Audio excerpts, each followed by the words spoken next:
इंद्रद्युम्न राजा, बचपन से ही उसके अंदर इतनी भक्ति थी, इतना भाव था। इंद्रद्युम्न राजा का एक नियम था कि आप अपने नगर में सेना खड़ी करके रखते थे चारों ओर। सब राजाओं की सेना खड़ी रहती है सुरक्षा में, लेकिन आपकी सेना का एक ही काम था, नगर में आने वाले हर व्यक्ति से पूछना कि वो कहां से आया है, और नगर से जाने वाले व्यक्ति से पूछना वो कहां जा रहा है। यदि आने वाला व्यक्ति और जाने वाला व्यक्ति किसी तीर्थ या धाम का नाम ले दे, उसको पकड़ करके राजा के पास ले जाओ। इंद्रद्युम्न को बताया जाता, ये वृंदावन से, ये काशी से, ये वहां से, ये वहां। इंद्रद्युम्न अपनी सभा पूरी करके सबको एक कमरे में बिठाता और सामने बैठ करके एक एक करके उनको बुलाता। बोले आप उस स्थान का वर्णन कीजिए, वृंदावन कैसा है। और नेत्र बंद करके इंद्रद्युम्न केवल उसका अनुभव करता था। वहां की नदी कैसी है, वहां के लोग कैसे हैं, वहां ठाकुर जी की सेवा कैसी होती, प्रसाद कैसा लगता है, सारी बातें इंद्रद्युम्न बैठ करके सुनता था।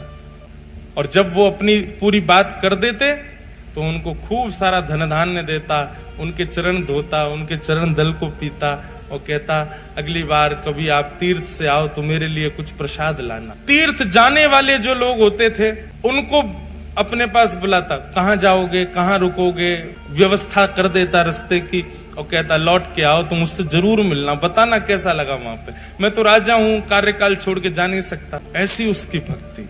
एक दिन ऐसे ही पूछते पूछते पूछते वैष्णवों से उनके संग बैठ के सत्संग करते करते रात्रि में इंद्रद्युम्न सोए, और जैसे ही सोया स्वप्न में उसको एक पर्वत दिखाई दिया। उस पर्वत में सुंदर गुफा है और उस गुफा के भीतर त्रिभंग लली श्याम सुंदर बिल्कुल नील मणि की तरह चमक रहे हैं। अद्भुत उनकी छटा, ऐसा अद्भुत दर्शन करने लगा। उनका दर्शन करके नेत्र आनंदित हो गए। उनकी वो एक क्षण की झलक इतनी सुंदर, इतनी मनमोहक थी। छटपटा करके नेत्र खुले, जलपान करने लगा, अपनी छाती को मसलने लगा। ये मैंने कैसा दृश्य देखा, ये कौन थे, ये कहां के ठाकुर जी। मैंने इतने तीर्थयात्रियों से पूछा पर ऐसा स्वरूप तो किसी ने मुझे वर्णन नहीं किया। अत्यंत व्याकुल हो गया इंद्रद्युम्न। अब तो जो भी तीर्थयात्री आए उनके तीर्थ की चर्चा ना सुन के अपना हृदय का भाव बताता। ऐसी आंख है, ऐसी कमर है, ऐसा मुख है, ऐसे चरण हैं, आपने इनके बारे में सुना, ये कौन है, पर्वत पर रहते हैं। वैष्णव जन कहे नहीं, हमने तो नहीं देखा। अत्यंत व्याकुल हो गया इंद्रद्युम्न। संतों की खूब सेवा करता, बस मन में यही चिंतन था, बस इनका पता मुझे लग जाए, ये कौन है जो मुझे स्वप्न में दिखे। एक दिन रात्रि में सोया, अतुल रोज चिंतन करता ठाकुर जी का। तभी उसके स्वप्न में पुनः वह ठाकुर जी प्रकट हुए, और प्रकट होकर के उन्होंने अपना नाम बताया। हे इंद्रद्युम्न, मैं नील माधव हूं, मैं तुम्हारी भक्ति से बहुत प्रसन्न हूं और तुम पर अनुग्रह करना चाहता हूं। नीलाचल पर्वत पर मेरा निवास है, कुछ आदिवासियों से ही मैं अपनी सेवा कराता हूं, इससे ज्यादा संकेत मैं नहीं दे सकता। तुम स्वयं खोज करके मेरे इस अनुग्रह को स्वीकार करो। इंद्रद्युम्न अत्यंत प्रसन्न हो गया। थोड़े थोड़े संकेत उसको मिल गए थे। इंद्रद्युम्न ने अपने भाई, जिनका नाम था विद्यापति को कहा कि लीलाचल पर्वत है, वहां पर आदिवासी सेवा करते हैं, नीलमाधव भगवान वहां पर विराज रहे हैं, तुम जाकर के उनकी सुध लेकर के आओ, वो ठाकुर जी मुझ पर कृपा करना चाहते हैं। तब विद्यापति नीलाचल पर्वत के पास गए और वहां जाकर के उन्होंने देखा तो सब कोल भील हैं, सब वन के लोग हैं, आदिवासी हैं, और वो सब वहां पर रहते हैं। रह करके कैसे सेवा करते हैं, क्या करते हैं, वो सब का थोड़ा थोड़ा अनुभव करने लगा। तभी एक दिन एक कन्या पर उसकी दृष्टि गई, अत्यंत भोली सीधी कन्या, उसका नाम था ललिता। उन्हीं आदिवासियों के सरदार की वो बेटी थी। विद्यापति ने कहा यदि मैं इसको अपना मित्र बना लूं या इससे कोई संबंध रखूं तो मुझे नीलमाधव भगवान जल्दी मिलेंगे। एक दिन वंचर जीवों के बीच में जबरदस्ती स्वयं को उसने डाल दिया। वंचर जीव उसको कहीं से खा गए, कहीं से काट गए, कहीं पर अपने नाखून मार गए, और पूरे रक्त में रंगित अपने तन को लेकर के वन में पड़ा पड़ा विद्यापति रो रहा था। तभी वो जो आदिवासी थे उनकी पुत्री ललिता वहीं से जल भर के जा रही थी। उसने जब देखा कि ये घायल पड़ा है, तुरंत उसने घर ले गई। विद्यापति को लेकर के घर गई, पिताजी से जाके कहा, पिताजी ये घायल व्यक्ति है, मैं इसको ले आई हूं, आप इसकी चिकित्सा करो। ललिता के पिताजी का नाम था विश्ववसु। आज भी श्री जगन्नाथ जी की रथ यात्रा में विशेष सेवा उसी वंश की है। उसने चिकित्सा आदि की, चिकित्सा करके विद्यापति को घर पे ही रखा। बोले जब तक ठीक नहीं हो जाए तब तक उसको घर पे ही रखो। दोनों पिता और पुत्री मिलकर के उसकी खूब सेवा करते। धीरे धीरे विद्यापति ठीक होने लगा, पर उसकी पूर्व से योजना थी कि मुझे नील माधव भगवान चाहिए, उसके लिए चाहे जो करना पड़े। धीरे धीरे ठीक हुआ, ठीक होकर के अब वो उसी घर में ही रहने लगा। विश्ववसु के साथ में उनका जो काम था खेती बाड़ी आदि वो कराने लगा। ललिता के साथ में थोड़ी उसने मित्रता कर ली। धीरे धीरे ललिता से प्रेम कर ली, क्योंकि नील माधव भगवान की सेवा बहुत गुप्त रूप से होती थी। किसी को पता नहीं होता था कौन करता है, कैसे करता है, कहां है ठाकुर जी। उसके लिए ये सब करना बहुत जरूरी था उसको। विद्यापति ने धीरे धीरे धीरे उन समस्त कोल भीलों से आदिवासियों में अपना स्थान बना लिया। आप तो सब उसको अपने परिवार जैसा समझने लगे। और एक दिन ललिता ने अपने पिताजी से कहा, मुझे बहुत प्रिय है, आप मेरा इसी से ब्याह करा दो। विद्यापति से पूछा, तुम ब्याह करोगे हमारी पुत्री से? बोले कि मेरा तो परिवार ही नहीं है, मैं तो आपका हूं, आप करा दो ब्याह। और ललिता के साथ में विद्यापति का ब्याह हो गया। ललिता के साथ में इनका विवाह हो गया। अब विवाह के बाद ये घर जमाई बन के ही रहने लगे। वहीं उनके विश्ववसु के घर में ही रहते थे। विश्ववसु रोज सुबह ब्रह्म मुहूर्त में जाते थे, नहा धो करके स्नान करके गीले कपड़े पहन के अपरस में जाया करते थे, और साथ में कुछ पुष्प और कुछ सामग्रियां लेकर के जाते थे। विद्यापति ललिता से पूछता था, ये सुबह सुबह ससुर जी कहां जाते हैं? बोले ये पूछो मत, और आज के बाद पूछना भी मत, हमें भी नहीं पता इसके बारे में। ये गोपनीय रहस्य है, बचपन से हम ऐसे देखते आए, हम भी कभी नहीं पूछते, करने दो, पिताजी करते हैं, और तुमको क्या करना। विद्यापति समझ गया। बोले ये नील माधव भगवान के पास ही जाते हैं, ये उन्हीं की सेवा करते हैं, इसीलिए किसी को नहीं बताते। धीरे धीरे देखने लगा, रात्रि में चंदन घिसा जाता है, पुष्प तोड़ करके लाए जाते हैं, गीले कपड़े में बांध के रखे जाते हैं, सुबह गीले कपड़ों में जाया जाता है, और अंधेरे में जाते हैं, सूर्य उदय से पहले आ जाते हैं। तो अद्भुत है। एक दिन रात्रि में अपने ससुर जी के पास ही बैठ गए। अपने ससुर जी के पैर थोड़े थोड़े दबा रहे थे, तो दबाते दबाते धीरे धीरे पूछा, आप पुष्प किसके लिए तोड़ के लाते हैं? ये रोज रात्रि में आप चंदन किसके लिए घिसते हैं? पिताजी आप सुबह ब्रह्म मुहूर्त में कहां जाते हैं? धीमे से प्रसन्न होकर के, देखो अब तो तुम हमारे घर के सदस्य हो, किसी को बताना मत, और तुम तो हमारे प्रिय हो, मुझे तुम पे बहुत भरोसा है, मेरी पुत्री तुमने स्वीकार, किसी से कहना नहीं। नीलाचल पर्वत है, और नीलाचल पर्वत पर नील माधव भगवान विराजते, वे प्रत्यक्ष ठाकुर जी हैं। वो चलते फिरते सारी लीलाएं होती हैं उनकी, पर उनके दर्शन का अधिकार केवल मुझको है, और मेरे बाद मैं जिसको चाहूंगा उसको होगा। विद्यापति ने कहा, तो आपके तो कोई पुत्र है नहीं, तो दर्शन आपके बाद किसको होगा? फिर आप क्यों ना ये सेवा मुझे भी दे दो। पहले तो विश्ववसु ने मना किया, नहीं नहीं नहीं, मैं नील माधव भगवान से पूछूंगा, वो जैसी आज्ञा करेंगे वही होगा, ऐसे में तुमको लेके नहीं जा सकता। लेकिन रोज रोज यही बात करने से एक दिन विश्ववसु ने मन में सोचा कि ठीक है, तुम्हारी इतनी इच्छा है, मैं तुमको ले तो चलूंगा, लेकिन याद रहे आंख पे पट्टी बांध के मेरे साथ चलना पड़ेगा, ताकि तुम मार्ग ना देख पाओ। कहीं तुम योग्य नहीं हुए, नील माधव भगवान को तुम प्रिय नहीं लगे, और कहीं तुम बिना उनकी अप्रियता के वहां पहुंच गए, तो ठाकुर जी का अंतर ध्यान ना हो जाए। इसलिए दर्शन कराऊंगा, लेकिन प्रतीक्षा करना, ठाकुर जी को जब तुम प्रिय लगोगे तभी उनकी सेवा में जा सकोगे। और अगले ही दिन आंखों पर पट्टी बांधी विद्यापति के, और उसके ससुर जी विश्ववसु उनको लेकर के जा रहे। लेकिन विद्यापति तो इसी बहाने, इसी चतुराई से आया था कि उसको नील माधव भगवान चाहिए। उसने रात्रि में ही एक पोटली में खूब सारी राई भर ली। राई समझते हैं, सरसों के दाने, वो भर लिए, और भर करके उसमें एक सुई का छेद करके उसको अपनी कमर पर बांध लिया। दूसरे दिन पिताजी ने रुई लगाई, रुई के ऊपर पट्टी बांधी, पट्टी बांध के हाथ पकड़ करके ले गए, और नीचे से उसने पोटली थोड़ी सी दबाई, उसमें से राई निकलने लगी। चला गया। पर्वत के ऊपर दुर्गम मार्ग पार करके नीलाचल पर्वत पर गुफा में पहुंचे और गुफा में जाकर के नील माधव भगवान की सेवा आदि करने के बाद कहा कि अब मैं तुम्हारी पट्टी खोलूंगा, एक क्षण देखना, दर्शन करके फिर पट्टी बांध लेना। और जैसे ही उसकी पट्टी खुली, सामने नील वर्ण के श्री नील माधव भगवान मंद मंद मुस्कुरा रहे हैं, कटाक्ष कमल नेत्र हैं, दर्शन हो गए। दर्शन करते ही तुरंत पट्टी बांधी, बोले चलो अब वापस यहाँ से। वापस ला कर अब देखो तुमको दर्शन हो गए, अब नील माधव भगवान आज्ञा करेंगे तो तुमको सेवा मिलेगी, नहीं तो ऐसे ही रहो। अब उसको कहा, वो तो छटपटा रहा था, उसको दर्शन हो गए, वही छवि दिखे, बोले भैया कब से प्रतीक्षा कर रहे हैं, अब इन सबको मैं बताऊंगा कि इन्हीं की आज्ञा है मेरे भैया को, तो ये लोग मानेंगे नहीं। भैया अपना राजपाट छोड़ करके आ नहीं सकते। विद्यापति ने कुछ दिन प्रतीक्षा की।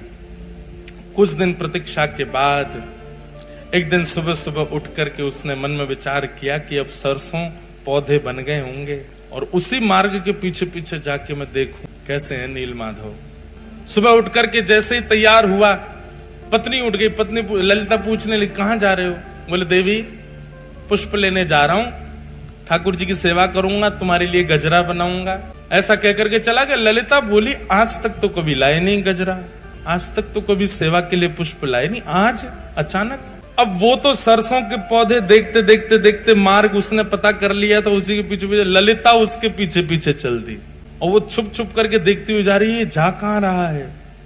तभी वो नीलाचल पर्वत के ऊपर चढ़ने लगा, पीछे पीछे ललिता भी चली गई। जैसे ही गुफा में पहुंचे, नील माधव भगवान खड़े हैं सामने। इसको तो दर्शन का अधिकार था, ठाकुर जी तैयार ही थे इसके साथ जाने को। तो बस ये जैसे ही ठाकुर जी का स्पर्श करने वाला था, इतने में ही ललिता पीछे से आ गई, अनधिकारी सामने आ गया। और अनधिकारी के आते नील माधव भगवान वहां से अंतर ध्यान हो गए। जैसे नील माधव भगवान अंतर ध्यान हुए, रोने लगा। बोले मैंने कितना सब बनाया था ठाकुर जी को ले जाने के लिए, आदि आदि सब बातें हुई। ललिता ने जाकर नीचे पूरे आदिवासियों में बात फैल गई, सब विश्व वसु को पकड़ करके बंदी बना लिए, छल कपट किया तुमने हमारे साथ, आदि आदि। हमारे ठाकुर जी अंतर ध्यान हो गए, हमारे साथ जो किया सो किया, ठाकुर जी चले गए हमारे। इंद्रद्युम्न राजा को खबर पहुंचवा दी कि महाराज नील माधव भगवान अंतर ध्यान हो गए। तब इंद्रद्युम्न राजा ने इतनी विरह वेदना से महाप्रभु जी को पुकारा कि नाथ आप मेरे पास नहीं आए। तभी आकाशवाणी हो गई। तो भगवान ने आज्ञा की, बोले तुम चिंता नहीं करो, अब एक योजना से हम तुम्हारे पास आएंगे। तो भगवान ने आज्ञा करके कहा कि समुद्र में 3 दारू यानी कि लकड़ियां बहती हुई आएंगी, उनसे हमारा एक स्वरूप निर्माण कराओ। कारीगर वो ही बनाएगा जैसा रूप मैं चाहता हूं प्रकट करना, इसलिए उसको कुछ बताने की आवश्यकता नहीं, बस कारीगरों से कहना कि वे अपनी कला से बनाना शुरू करें, क्योंकि मेरे रूप को वही बना पाएगा जिसको मैंने चुना होगा। इसलिए तुम केवल समुद्र के तट पर जाकर के तीनों काष्ठों को इकट्ठा करो। जो तिथि समय भगवान ने बताया था उसी तिथि समय पर गए, जाकर के देखा तो 3 काष्ठ बहते हुए, 3 दारू मतलब लकड़ी बहती हुई समुद्र में से आई, और उन तीनों को इंद्रद्युम्न राजा ने अपने पूरी सेना से उठवाने का प्रयास किया, पर कोई हिला नहीं पाया। तब नील माधव भगवान की जिन्होंने अनन्य सेवा, अनंत सेवा की, विश्व वसु को ही पुनः बुलाया गया और उन्होंने आकर के चंद लोगों ने उठाया तो वो दारू ब्रह्म अपने आप उठ गए और ले जाकर के उनको गुंडीचा की रानी के महल में रखवाया। इंद्रद्युम्न राजा ने दुनिया के श्रेष्ठ से श्रेष्ठ कारीगरों को बुलाया। ये लकड़ियां हैं 3 और आपको इनसे स्वरूप, कैसा स्वरूप बनाओ? बोलो जैसा तुम्हारा मन करे वैसा बनाओ। वर्णन आता है कि महाराज बड़े से बड़े कारीगर आ गए, छेनी हथौड़ा रख करके स्वरूप निर्माण करना चाहें, पर वो छेनी हथौड़ा चलावे तो जैसे मानो ऐसा लगे लोहे पर चला रहे हो, चिंगारियां निकलती हैं, पर एक रत्ती भर भी उसमें छिद्र नहीं हो पाता। बड़े बड़े कारीगर अपने छेनी हथौड़ा टूटे हुए राजा इंद्रद्युम्न के सामने रख देते, क्षमा करो भगवान हम नहीं बना पा रहे। फिर कोई कहीं से आता वो भी नहीं बना पाते। तो भगवान ने आज्ञा की, त्रिलोकी के सबसे बड़े चित्रकारी में, कलाकारी में माहिर श्री विश्वकर्मा जी को बोले आप जाओ और जाकर के मेरा वही रूप प्रकट करो जो नारद जी के चित्त में विराज रहा है। तब विश्वकर्मा जी एक वृद्ध कारीगर, एक मूर्तिकार के रूप में आए। दीनहीन से बिल्कुल पीछे खड़े थे सबसे। इंद्रद्युम्न राजा कारीगरों से कह रहा था, बोले मैं धन देने में कोई कमी नहीं छोड़ रहा, आप क्यों नहीं बना पा रहे? बोले क्या करें, हमारी छेनी हथौड़े ही टूट जाते हैं। वो वृद्ध उस कारीगर ने कहा, महाराज मुझे सेवा दें। इंद्रद्युम्न ने उपहास कर दिया, बोले इतने बड़े बड़े नहीं कर पा रहे आप, वयोवृद्ध, आपकी लकड़ियां बाट देख रही हैं शमशान घाट में, आप बनाओगे? तब आपकी पत्नी गुंडीचा के हृदय में भाव आया, बोले वो कह रहे हैं, एक बार सबने प्रयास किया तो उनको भी करने दो, ठीक है आप भी प्रयास करके देखिए। तब उस कारीगर ने कहा, देखिए प्रयास तो करूंगा लेकिन मेरी कुछ शर्तें हैं। बोले क्या शर्तें हैं? बोले पहली बात, मैं जब ठाकुर जी का स्वरूप बनाऊं उस समय कोई आएगा नहीं।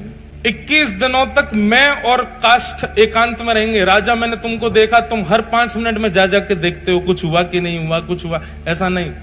21 दिन तक तुम आओगे भी नहीं उस स्थान पर जहां ठाकुर जी का विग्रह बन रहा होगा। राजा बोला, हमको कैसे पता चलेगा कि आप बना रहे हो? बोले बाहर खड़े खड़े छेनी हथौड़ा और जो भी प्रयोग हो रहे होंगे सामग्री, उनकी ध्वनि से तुमको पता चल जाएगा कि स्वरूप बन रहा है ठाकुर जी का। राजा ने बात मान ली और यहाँ विश्वकर्मा जी ने बनाना प्रारंभ किया ठाकुर जी। बनाते बनाते बनाते बनाते 15 दिन बीते और 15 दिन तक रोज आवाज आती थी भीतर से, कुछ ना कुछ क्रिया चल रही है।